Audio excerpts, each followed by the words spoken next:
welcome to today's video. I have a really sad update that I think I'm just gonna save for the end and turn this into educational content. I'm not sure if any of you guys are familiar with this, but it seems, at least for me, when I got all of my chameleons, a lot of my friends that are very familiar with reptile keeping and have experience and have been doing it for years just kind of thought I was crazy for getting all of these chameleons, because they just are very intimidated and scared to keep them. And even like the people that know what they're doing, like they're like, no, I'm not gonna do that, and they're scared to keep them. And it's very legitimate, and I want to talk about that today because I know that I am constantly posting content about chameleons and keeping them and how amazing they are, because they truly are some of the most fascinating lizards on this entire planet, and it is a gift to be able to keep an animal like that and see them on a daily basis. And I have completely fallen in love with them. And I know a lot of you guys do too, but it is important to understand why people are scared to keep them and those legitimate reasons why keeping chameleons just may not be for everyone. So the first reason is that chameleons are just very delicate animals. Not only physically, their bodies are delicate, but their care. They also are just very delicate to their environment and the things that they need and the things that can stress them out. They're highly prone to stress.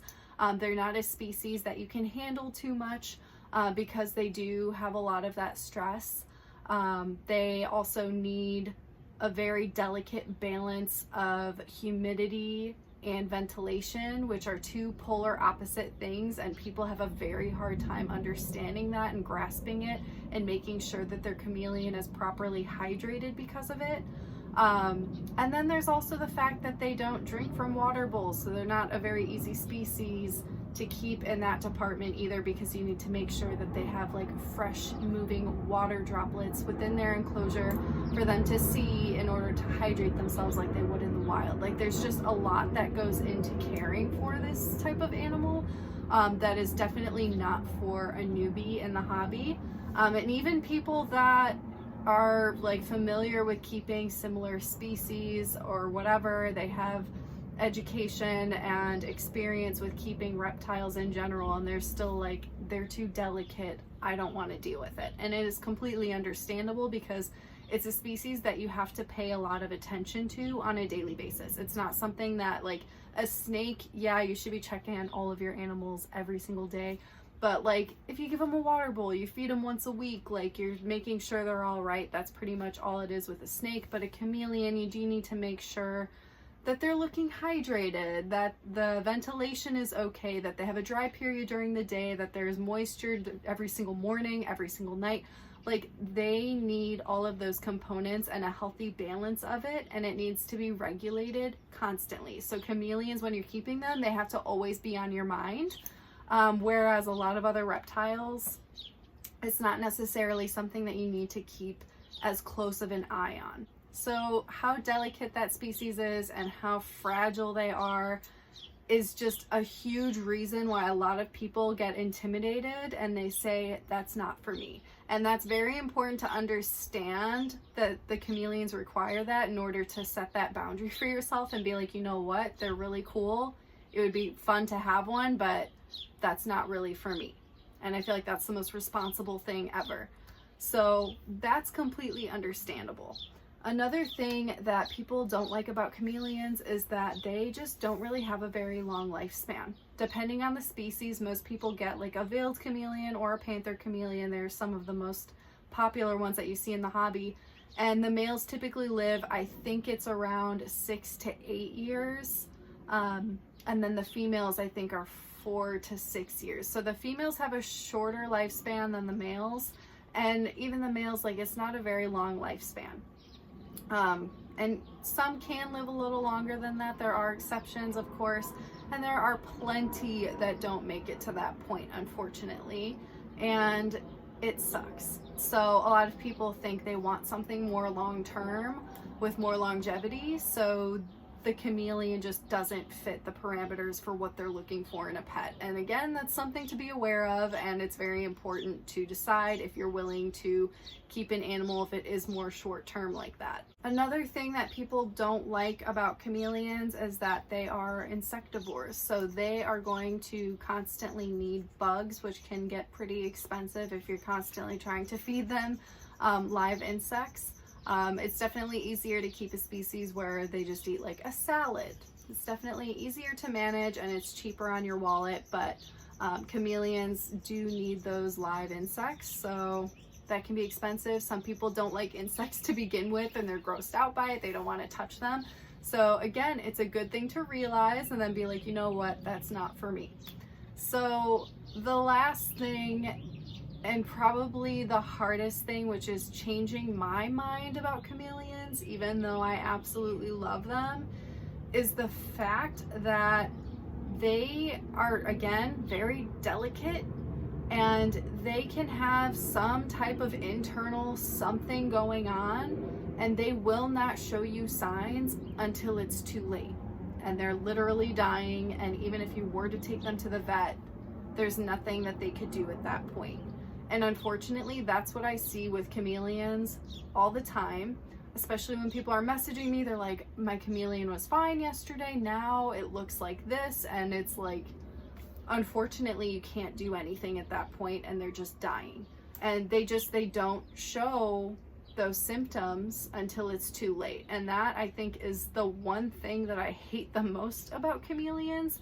And that's the one thing that I can't deal with anymore. Especially because of what I've gone through.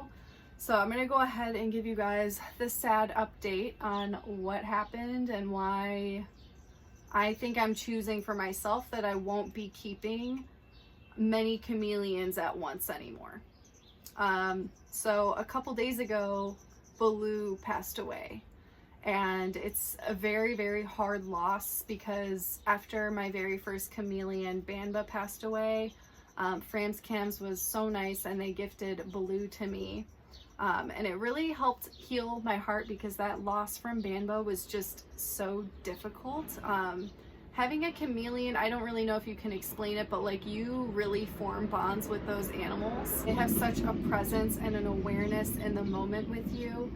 They're always very curious of you, and I was able to build trust with mine, and they would like to come and climb out on me. And Baloo was like the one that was always wanting to come out, and I could always count on him. If someone wanted to hold a chameleon, Baloo was the one that I would go to.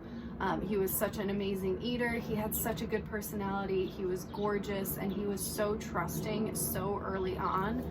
And yeah, he kind of opened the doors for panther chameleons for me and made me fall in love with that species entirely. And unfortunately, again, he didn't show symptoms, and then he was fine. And then he seemed mildly dehydrated before I went to bed, and I was like, okay, missed heavily. I'm like, I'm gonna have to check on him in the morning, see how he's doing. And then all of a sudden he was dying in the morning.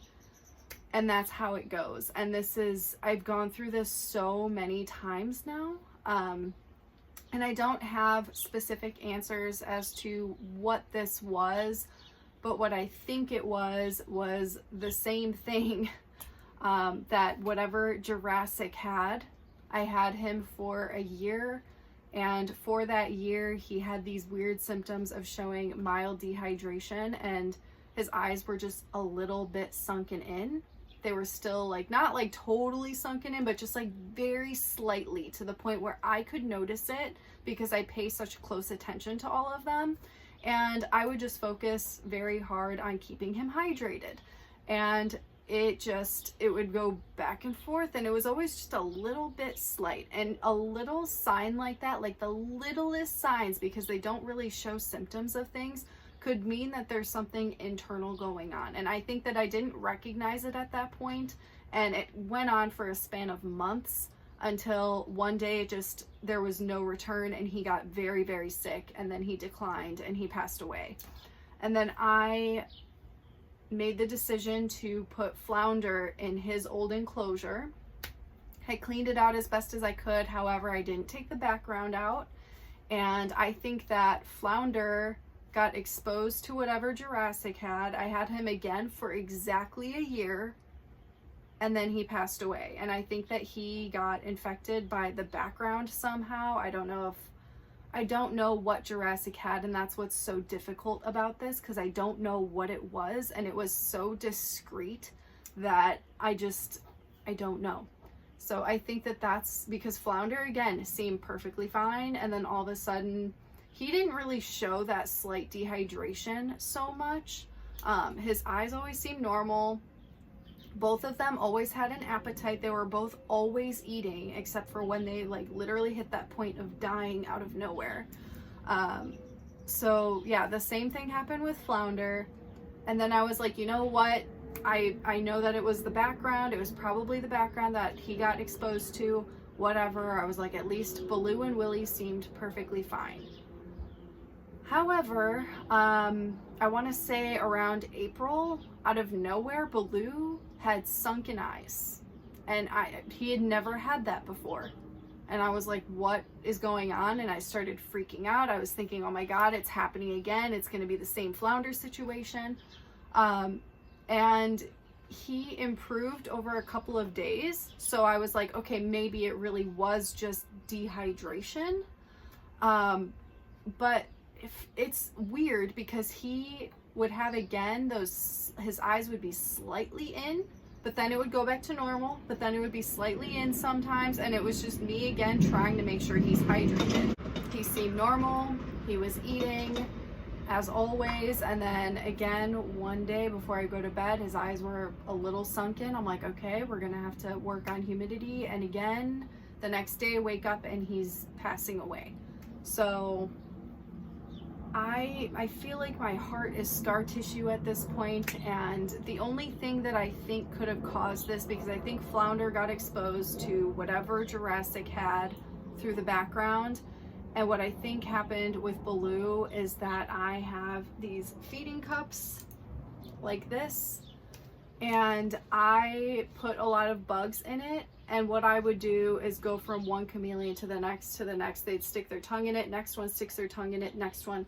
So I think that Flounder got exposed from the background, and then from sharing the cup and the tongues going in, I think that's how Baloo got exposed. I think because he had, it's again the same very discreet symptoms that Flounder had, that Jurassic had. So I feel like I am just done at this point. I am praying to God that the same thing doesn't happen to Willie. I'm not noticing any of those symptoms so far, but I'm just so scared that it's going to pop up at some point like it did with Baloo out of nowhere. So yeah, the people that are nervous about keeping chameleons, I get it. I definitely will not be putting any more chameleons in these enclosures. I want to get rid of them, start over. I just can't anymore. It just sucks because like when I got all of these chameleons, it was like so exciting. I had so much fun. I learned so much, and I was so passionate about them. And you know what? I still am very passionate about them. I love them, but I simply just can't go through this anymore.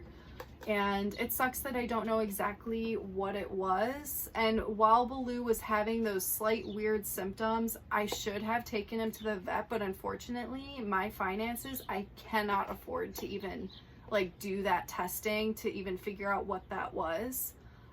For a lot of you guys that aren't aware, I have Crohn's disease, and it is a nightmare, and my medication and treatment is extremely expensive. And yeah, it's just, I did not have the funds to try to take him to the vet and see if he had any type of internal, whatever it could be.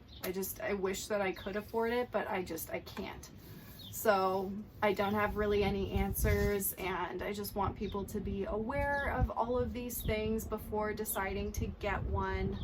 I don't think I would change anything though, as hard as all of this was, because I have learned so much from them, and I really did love each and every single one of them.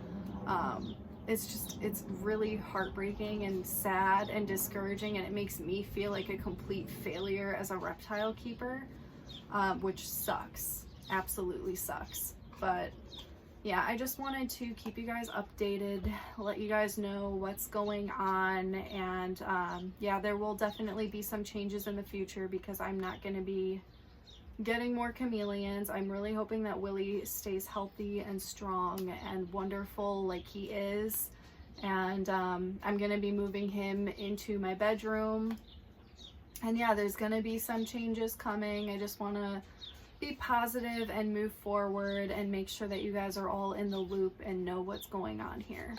And also, yeah, just stay educated about chameleons. And now I understand, because like all of these people are like, oh, I would never keep them. And it's valid. It's all very valid. And it's because they've done their research and they understand. And that's all I want other people to know before they get themselves in a situation that they regret. So yeah, I hope that this was educational. I'm sorry that I'm like ranting. This was very long, a lot of talking. But yeah, I hope you guys have a great week, and I will see you guys in the next one.